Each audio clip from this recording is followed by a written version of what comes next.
Hello, I'm Jonasz Rewiński and this is Military Mind. Armed conflicts, defense and security, land, sea and air. We've got you covered. Russia launched 87 drones and missiles in an overnight strike on Ukraine. The country's air defense shot down and intercepted 59 drones, but 25 hits were still recorded across 13 locations.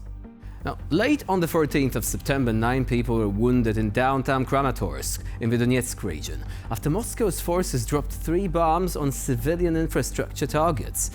A strike was also carried out in the Dnipro region on the night of the 15th of September, wounding 1 person. In the Sumy region, 12 people were wounded as a result of a Russian strike on an agricultural business, according to the regional prosecutor's office. Now, regional officials later clarified that the attack hit a wheat field and one of the wounded workers is now in critical condition. Now, on the frontline region, on Zaporizhia, Russian troops launched at least 4 strikes overnight, leaving 1 community without power. Overall, in the past 24 hours, Russian forces launched 607 attacks against 17 settlements across the Zaporizhia region. Meanwhile, the Ukrainian military said it struck the Kirishi oil refinery in Russia's northwestern Leningrad region overnight yesterday. The attack targeted one of the largest facilities of Russia's oil industry, causing explosions and a fire. This major installation produces about 80 types of petroleum products, including automotive gasoline, diesel and aviation fuel, and is involved in supplying the Russian army. Russia's defense ministry said that at least 361 drones have been shot down by Russian air defense systems yesterday, including 4 guided aerial bombs and a US-made HIMARS missile. Now, on the front line, worldwide outage of Starlink satellite internet disrupted communications for users across several continents on Monday, including Ukrainian troops. Ukraine's forces, which rely heavily on Starlink for battlefield connectivity, said units across the front experienced interruptions early in the morning, but services were partially restored less than an hour later. SpaceX confirmed it was investigating the cause of the outage, but did not provide any further details. Meanwhile, Ukrainian military observers indicated that about 61 Russian units, with a total of about 35,500 soldiers, are operating in the Kursk region. This significant increase in Russian forces reflects the operational pressure that the Ukrainian invasion is exerting, forcing the Russian command to transfer units from Ukraine itself and to mobilize new forces from Russia, rather than keeping them on the front lines in the Ukrainian territory. It is expected that the Russian counteroffensive to return territories occupied by Ukrainian units will require even more resources and equipment. The Russian-Belarusian military exercise known as Zapad 2025 is exactly what many thought it would be. Lots of gear in neat columns, shiny new toys and carefully staged shots for the cameras. Also, fewer troops than during the most recent drills a few years back, which is the whole point. Beyond the flashy images lies the stark reality of frontline combat, where posing for publicity shots is simply not enough. You see, people who stood in trenches and sought ways to survive under fire know the value of every kilometer of road, every round of ammunition, and everything that could double as a shelter. The frontline reality, however, was not really on display during the exercises.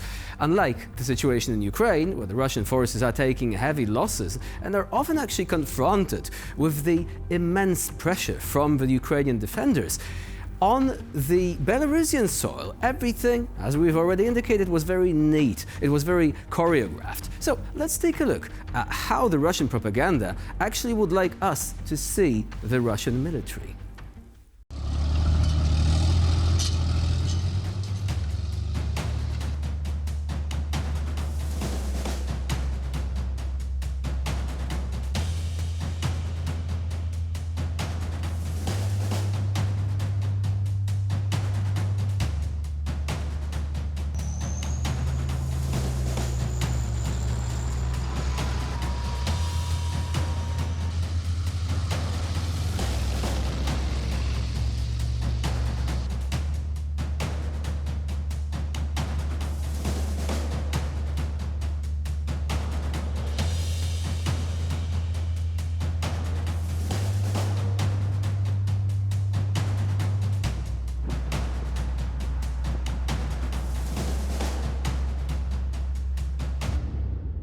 Of course, one thing has changed. As you've just seen, all the Russian tanks and military vehicles carry additional protection against drone attacks.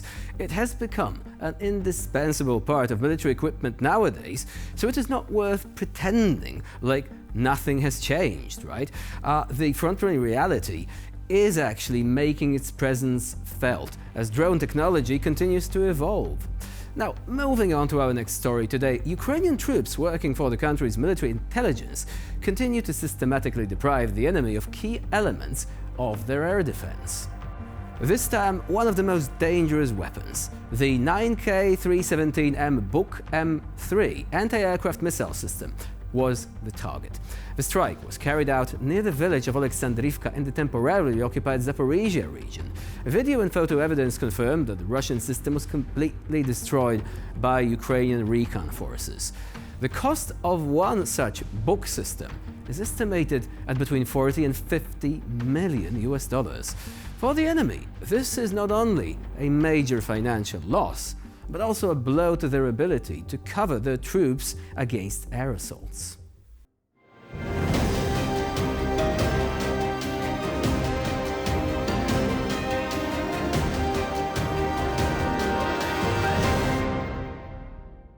The Ukrainian 1st Airborne Assault Battalion of the 82nd Separate Airborne Assault Brigade recently underwent comprehensive training exercises, and this is the topic of our next video.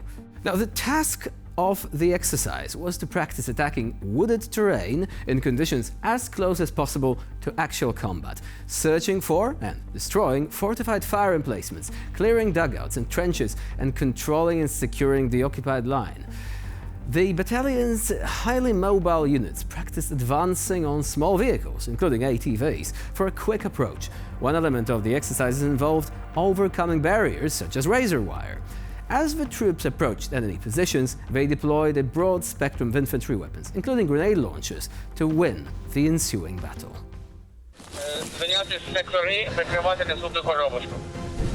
Друга група на підході.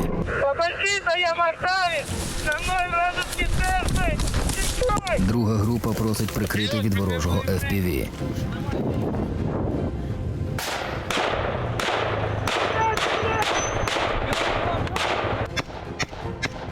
Висадку прикрито. Водії повертаються.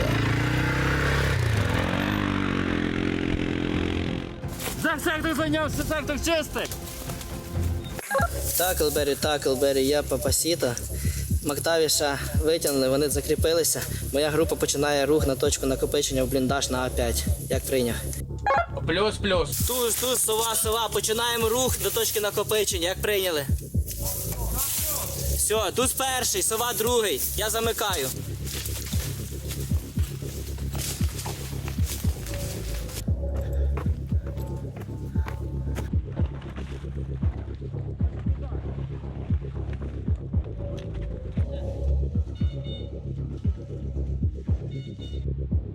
Перша група займає бліндаж і встановлює антенну зв'язку.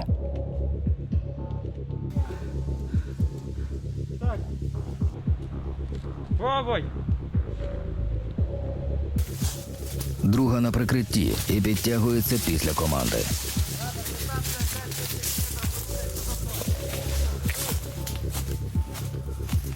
Рух!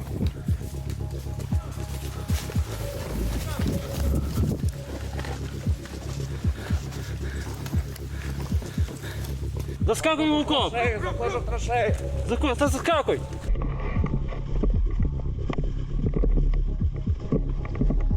Разом організовують оборону і готуються до штурмових дій у лісі.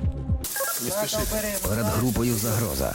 У нас попереду невибухове загородження. Будемо підходити ближче, ставити стіну і підривати. Як прийняв, мене прийом. And with this, we conclude this edition of Military Mind. Please stay with us here on TVP World for more latest news and updates.